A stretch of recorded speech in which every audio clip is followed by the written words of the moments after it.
Are we on yet?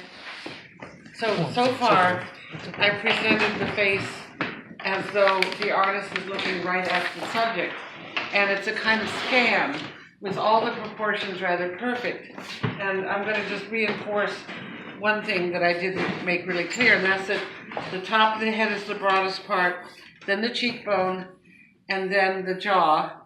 And then I want to point out that the center has to always be found. Well, if someone has a part here, that's the center. If they have worry lines, that's the center. And then, of course, the nose is very narrow, but it's a width across the center. But when you get to the tip of the nose, there might be a little line at the center dividing the two lobes. And then as you get above the lip, there's a little form that's central. And the upper lip has a central form that's often cited as one of three forms on the upper lip, the center form and the two side forms, and then there's a center to the lip below, and then there's a center sometimes to a little cleft chin. So we get an idea of where the center is, and that's going to guide us as the head moves away in a kind of portrait painting where a three-quarter view is employed. Some painters have taken advantage of the center. Max Beckmann has a wonderful self-portrait where there's darkness all down the center with the lights shining from side to side. And Matisse has that green line down the center of his white portrait. So now I'm going to show a three-quarter view scanned too, and I'm going to say the center, oh no, first I'm going to do the portrait. Profile. The profile is the center line, of course. This profile is just straight, at least on children that were C-section babies, with sometimes people's sides of their faces are quite unequal, partially from birth, but these C-section babies always have very beautiful even faces, and so one side looks more or less like the other side, but life changes with expressions on faces.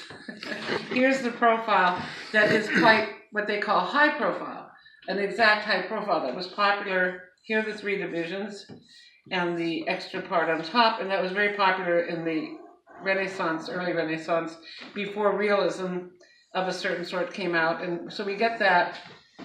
The eye, this is a European eye with the upper lid being larger, and it's at an angle. The nostrils, oh, I forgot one thing here. Back here a minute. Expressiveness is shown in the angle, internal angle of the eye, nasolabial fold, and the corners of the mouth, as well as muscles, like these muscles that fold and make lines at a right angle to the muscle. Here's a right angle. So if we're aware of where the muscles are, we will see the expressions and the life experience lines that come along with people's lives. Anyway, here's a profile, and theoretically, the distance back to the ear is equal to that basic distance, and the prominence on the back of the head is somewhere in the middle here. There are things that you can study and learn through studying the anatomy and have certain things that you look for, like the in, out of the nose. Now, let's move this to the side and find our center, which is less high profile. This center's like this. The three-quarter center, not as high profile as this center.